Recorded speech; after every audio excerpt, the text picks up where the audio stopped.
Life before Michael was pretty straight-laced: wake up, trade a bit on the stock exchange, head to my job in online advertising, then rinse and repeat. Simple, mundane, but it was mine.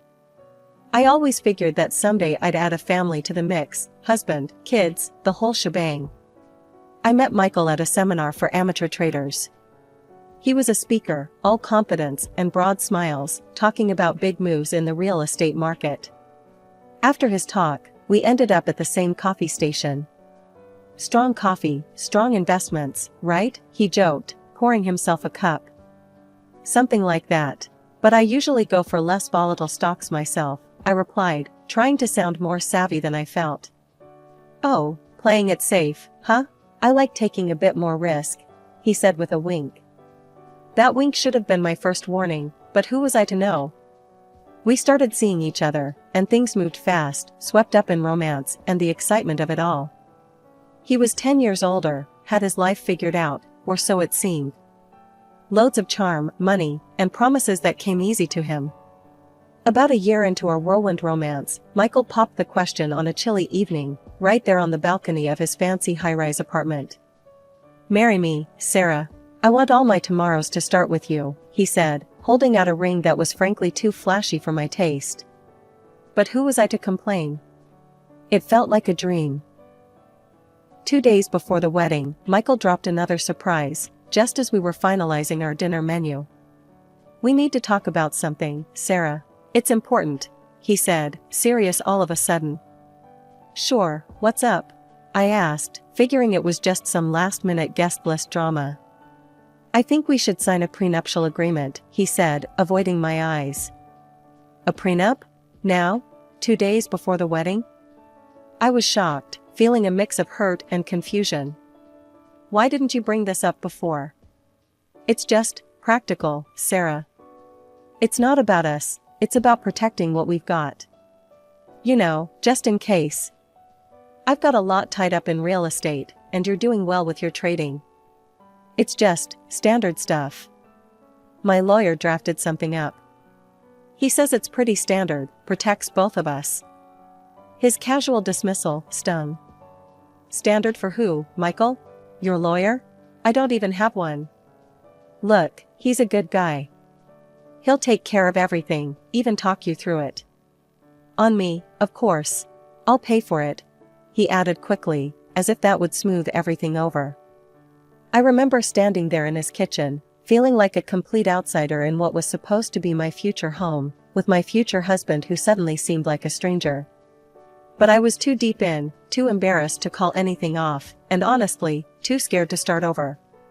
So, I caved. "Fine. Let's just get this over with," I muttered, feeling a mix of defeat and anger boiling inside. "Great, I'll set up a meeting for tomorrow. You'll see, it's all standard stuff," Michael assured me, but his reassurances felt hollow. The next day, his lawyer, a slick guy named Ron, walked me through the document. "It's all very straightforward," Ron assured me, flipping through pages that might as well have been written in another language. "You keep what's yours, he keeps his. Clean and simple." Clean and simple, right. If only I knew then just how complicated things would get. After the whirlwind of the wedding, which honestly was more of a blur of faces and congratulations than anything, Michael and I settled into what you could call married life. But even that felt more like living with a charming roommate than a husband, what with all the terms we'd signed off on. Michael's life was a series of business calls and trips. "Gotta keep the wheels turning, Sarah," he'd say, kissing my forehead before jetting off to some city or another. I mostly stayed back, working from home, trading stocks like it was my lifeline. It wasn't the family life I'd pictured, but then again, what was? His business was booming, and my trading wasn't doing too bad either. But whenever I brought up maybe putting my earnings into buying a place for me, Michael had his own ideas. "Hold off on that, babe. I'm eyeing a new property, could use a bit more liquidity," he'd say, always planning the next big purchase. One evening, he came home more stressed than usual. "Market's brutal, babe. Got a loan coming up due that I totally spaced on," he admitted over a too-late dinner. "Can't you roll it over or something?" I asked, trying not to sound too concerned. "That's the kicker. It's tied up with my other assets," Bit of a cash flow snag, he explained, sounding tired. Suddenly he remembered my savings, the ones I'd been hoping to put towards a house, maybe start that dream family. You could help, he said slowly. I mean, it'll ease the snag. Michael looked at me then pleadingly, really looked at me, and for a moment, I thought I saw the man I'd fallen in love with. Okay, I'll do it. What's mine is yours, I said, echoing the words he hadn't exactly said but had implied in so many ways. Right, of course, babe. It's just until this thing smooths over. I'll pay you back, he promised, reaching over to squeeze my hand. I nodded, feeling a mix of apprehension and love. Love because I believed in us, in him. Apprehension because, deep down, I knew money and love were a messy mix. Days turned into weeks, and those weeks into months. Michael's promises of repayment became as frequent as his business trips, mentioned but never fulfilled. Our conversations about it were circular, always ending with him kissing my forehead and promising, "Soon, babe, soon." And me? I believed him every time. Or at least, I wanted to. Because confronting the truth, that this was becoming less of a marriage and more of a business arrangement, was a reality I wasn't ready to face. The arrival of our son, Jack, was supposed to be the happiest time in our lives, but it quickly turned into one of the most challenging. Michael was often away on business trips, leaving me to juggle the baby, household duties, and my own work. I wasn't just riding the emotional roller coaster of a new mom, I was doing it pretty much on my own. One evening, after a particularly grueling day of balancing Jack on my hip while trading on my laptop, I broached a topic that had been weighing on me. Michael, I was thinking, maybe we could get a little help? Like a nanny? I suggested tentatively over dinner. Michael, who had just returned from a trip to Chicago, looked up from his plate, eyebrows raised. A nanny? Sarah, come on, we agreed you'd handle home stuff. Jack needs his mom, not some stranger. But I'm also trying to work, Michael. The trading doesn't just happen by itself, and it's our livelihood too, I countered, feeling the frustration bubble up inside. You're doing fine. What, you want a medal for doing what you're supposed to do? His tone was dismissive, and it stung more than I expected. You knew what you were signing up for. I'm out earning, you're home with the kid. We're both doing our parts, right? As weeks turned into months, the financial strain began to show. Michael stopped transferring money to our joint account, leaving me to handle all the expenses, the taxes on the house, the car payments, groceries, clothes, everything for Jack. It wasn't just the physical toll, the financial juggle was becoming a nightmare. One night, after paying the latest batch of bills and realizing my account was running dangerously low, I confronted Michael. He had just come back from another trip and was in a surly mood. Michael, the joint account is dry. I had to use my savings to cover everything these last few months. When can you transfer some money? I asked, trying to keep my voice steady. He scoffed, tossing his keys on the table. Oh, come on, Sarah. You live in my house, drive my car, and you're still complaining? You should be grateful. Grateful? Michael, I am managing everything here while you're gone. I'm not asking for thanks, but I need support, I said, my voice rising in frustration. Look, I'm dealing with a lot right now. The business needs every penny. You're not the only one with pressures, Sarah, he retorted before heading off to the shower, effectively ending the conversation. It was clear I was on my own. I couldn't rely on Michael, I needed to ensure financial security for myself and Jack. That's when I threw myself into stock trading more seriously. Each day, after Jack fell asleep, I'd stay up, researching and making trades. Slowly, my account began to grow, bolstered by a series of successful deals. Keeping this a secret from Michael felt wrong, but necessary.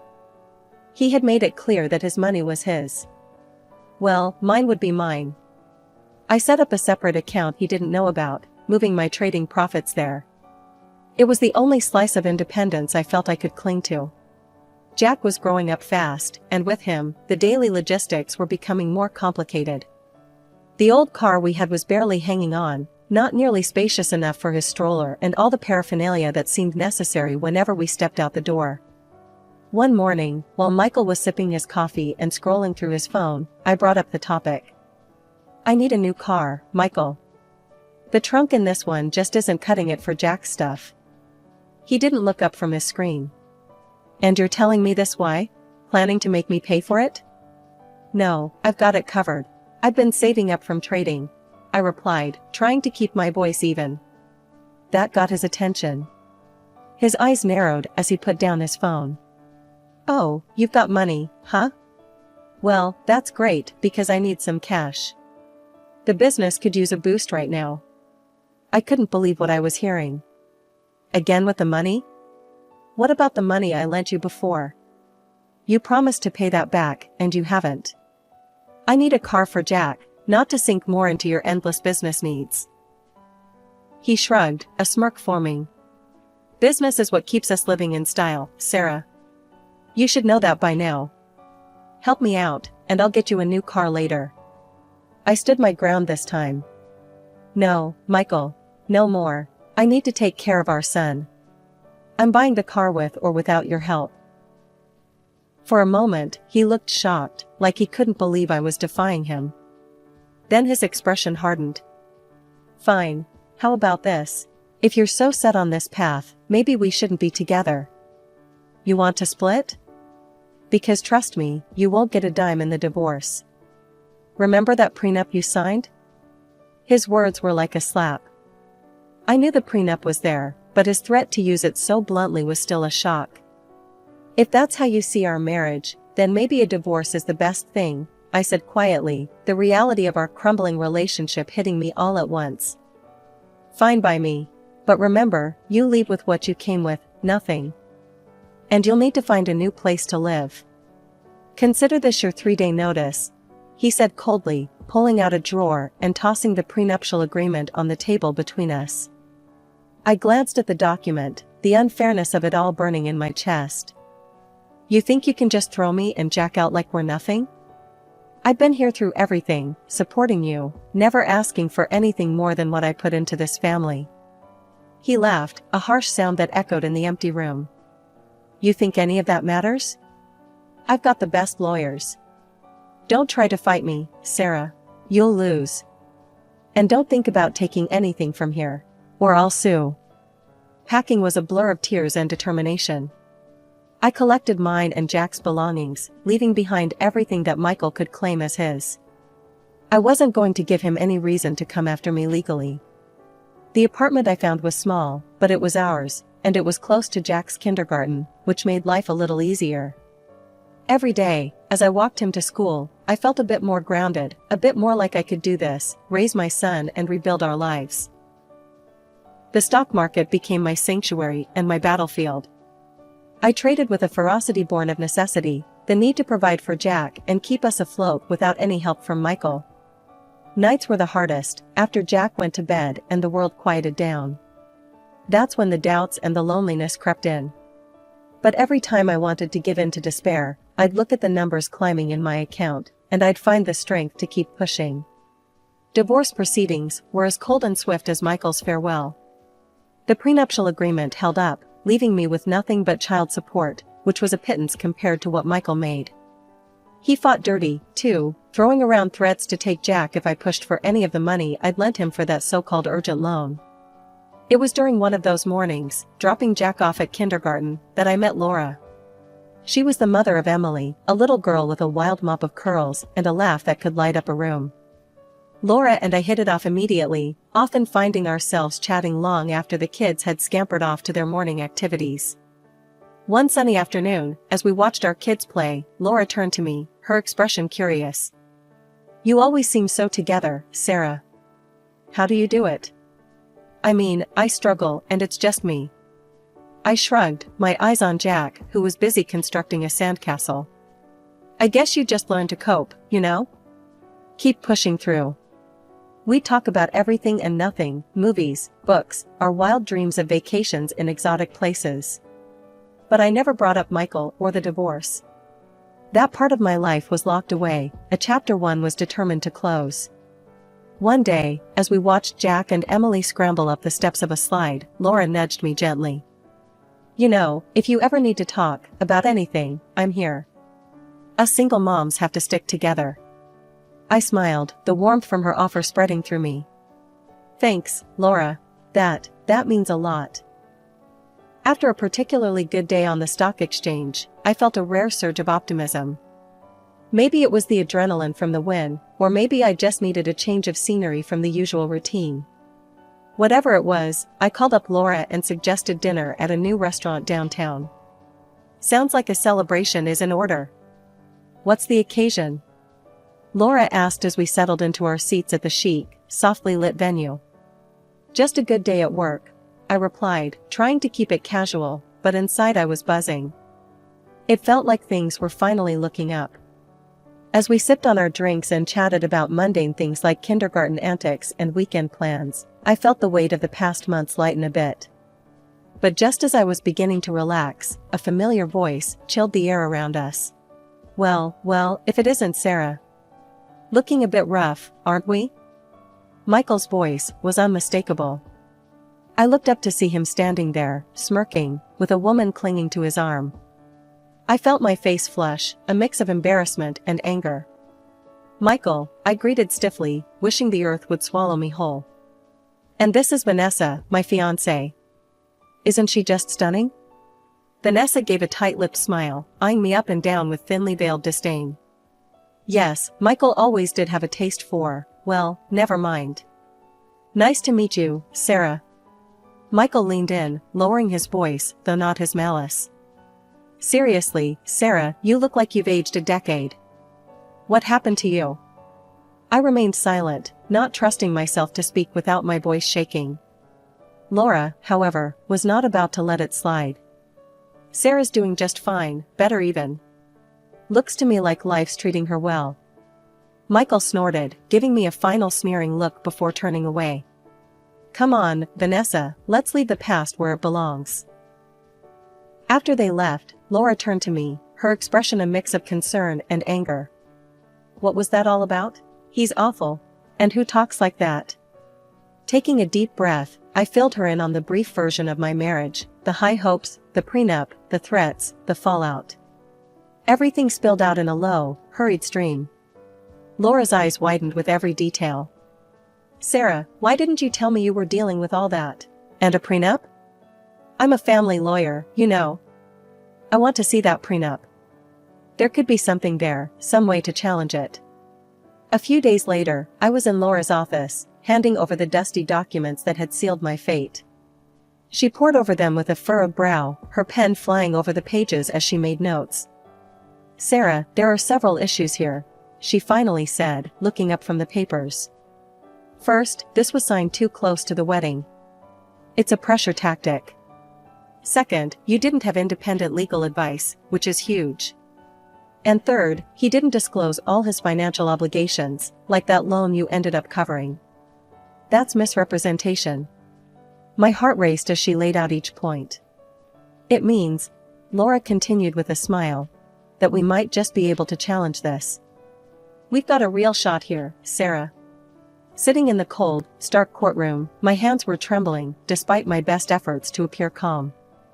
The weight of what was at stake pressed heavily upon me, not just the potential financial outcome, but the deeper, more personal vindication against Michael's long-standing control and threats. Before the judge had even called the session to order, Michael leaned towards me from where he stood a few paces away. His voice was low, a venomous whisper meant only for me. You're a loser, Sarah. You can never beat me. I'll ruin you. And when I'm done, I'll take Jack from you too. Laura, standing by my side, gave my hand a quick, reassuring squeeze before we were called to present our case. As the proceedings began, Laura was methodical and fierce. She laid out the facts, pointing to the rushed nature of the prenuptial agreement signing and the glaring lack of independent legal counsel. She highlighted the financial disclosures that Michael had conveniently omitted, which directly impacted the terms of the prenup. Your Honor, the agreement my client was coerced into signing was not only unfair but fundamentally flawed in its execution, Laura argued passionately. We have clear grounds here to question its validity. Michael's lawyer tried to counter, arguing that everything had been above board, that I was merely having regrets after the fact. But Laura dismantled his points with precise legal references and the undeniable weight of evidence she'd compiled. After what felt like an eternity, the judge finally spoke. After reviewing the evidence and the circumstances under which the prenuptial agreement was signed, I am ruling to annul the agreement due to significant violations in its execution. The courtroom seemed to spin for a moment. Laura turned to me, a triumphant smile spreading across her face. "We did it, Sarah," she whispered. Michael's reaction was instantaneous. His face turned a shade of red I'd never seen before as he stood up, his chair clattering behind him. "This isn't over. You won't get a dime from me," he shouted, his voice echoing off the high ceilings. The judge warned him to settle down, but Michael's fury was palpable. As we left the courthouse, he followed, his threats spewing out like venom. I turned on my dictaphone and let it record every bitter word, every promise of revenge. "You'll regret this, Sarah. I'll make sure of it," he hissed as we walked down the courthouse steps. Later, at the police station, I played the recording. An officer took notes, his expression growing increasingly concerned with each threat uttered. "We'll give him a warning. He's not to contact you or approach you any further incidents, and we'll take more serious action," he promised. As I left the police station, the legal documents confirming my ownership of 2 city center apartments and several commercial properties securely in my bag, I felt a mix of exhaustion and exhilaration. Over $2 million in assets, it was almost impossible to comprehend. But more than the financial security, it was the freedom from Michael's shadow that felt like my true victory. The passive income from renting out real estate was more than enough to provide for Jack and me, and it allowed me to cut back on the frantic trading that had consumed so much of my time. These days, I spend a lot more time with Jack. He's growing up fast, and every moment with him feels precious. We often visit the park, and I watch him play, his laughter mingling with the breeze. One sunny afternoon, as Jack played on the swings, Laura joined us, her daughter Emily in tow. She plopped down on the bench next to me, a smile spreading across her face. "You look good, Sarah. Really good. Like a weight's been lifted," she observed, handing me a cup of coffee she'd picked up on her way. "Thanks, Laura. It feels that way, too," I replied, taking a grateful sip of the coffee. "I'm thinking about buying a house, you know, a real home for Jack and me. Something with a garden, maybe even a place for a dog." As we talked, the conversation shifted to Michael and how dramatically things had changed. Laura kept up with the legal community grapevine, which had plenty to say about my ex-husband's downfall.